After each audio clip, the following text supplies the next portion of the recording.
Welcome back to my channel Saraswati Classes Belagavi. I am your Professor Aswin Nagaraj, trainer of Spoken English, Grammar and Personality Development since 1989. Friends, learn English through Kannada. Pick holes. Pick holes ಅಂದ್ರೆ ಏನು ಸ್ನೇಹಿತರೆ? Pick holes ಅಂದ್ರೆ find faults ಅಂತ. ತಪ್ಪು ಹುಡುಕೋದು. ನೀವು ನೋಡಿರ್ಬೋದು ಸಾಕಷ್ಟು ಜನ ಬೇರೆಯವರ ತಪ್ಪನ್ನು ಹುಡುಕೋದ್ರಲ್ಲೇ ಕಾಲ ಮಾಡ್ತಾರೆ. ಬೇರೆಯವರ ತಪ್ಪನ್ನು ಹುಡುಕೋಕ್ಕಿಂತ ಮೊದಲು ತಮ್ಮ ತಪ್ಪನ್ನು ತಿದ್ದಿಕೊಂಡು ಮನುಷ್ಯರಾಗಬೇಕು ಸ್ನೇಹಿತರೆ.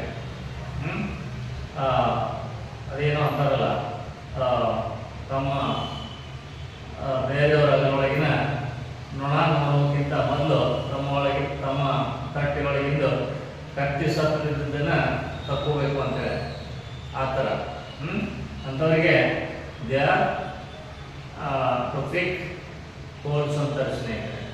ಇದೇ ರೀತಿ ಇನ್ನಷ್ಟು ಇಂಗ್ಲೀಷ್ ಕಲಿಬೇಕಾ? ಹಾಗಿದ್ರೆ ನಮ್ಮ ಈ ಚಾನಲನ್ನು ಸಬ್ಸ್ಕ್ರೈಬ್ ಮಾಡ್ಕೊಳ್ಳಿ, ಪಕ್ಕದಲ್ಲಿರುವಂಥ ಬೆಲ್ ಐಕಾನನ್ನು ಕ್ಲಿಕ್ ಮಾಡಲಿಕ್ಕೆ ಮರಿಬೇಡಿ. ಅಥವಾ ನಾವು ನಡೆಸುವಂಥ ಲೈವ್ ಆನ್ಲೈನ್ ಅಥವಾ ಆಫ್ಲೈನ್ ಸ್ಪೋಕನ್ ಇಂಗ್ಲೀಷ್ ಕ್ಲಾಸನ್ನು ಜಾಯಿನ್ ಮಾಡಿ ಕೂಡ ಇಂಗ್ಲೀಷನ್ನು ಕಲಿತ್ಕೋಬೋದು ಸ್ನೇಹಿತರೆ. ಅಥವಾ ನಾನು ಇಂಗ್ಲೀಷ್ ಕಲಿಯಲು ಬಿಡಿರುವಂಥ ಎಲ್ಲ ಪುಸ್ತಕಗಳು ನಿಮ್ಮ ಮತ್ತೊಂದು ಪುಸ್ತಕದ ಅಂಗಡಿಯಲ್ಲಿ ಸಿಗ್ತಾವೆ, ಅವುಗಳನ್ನು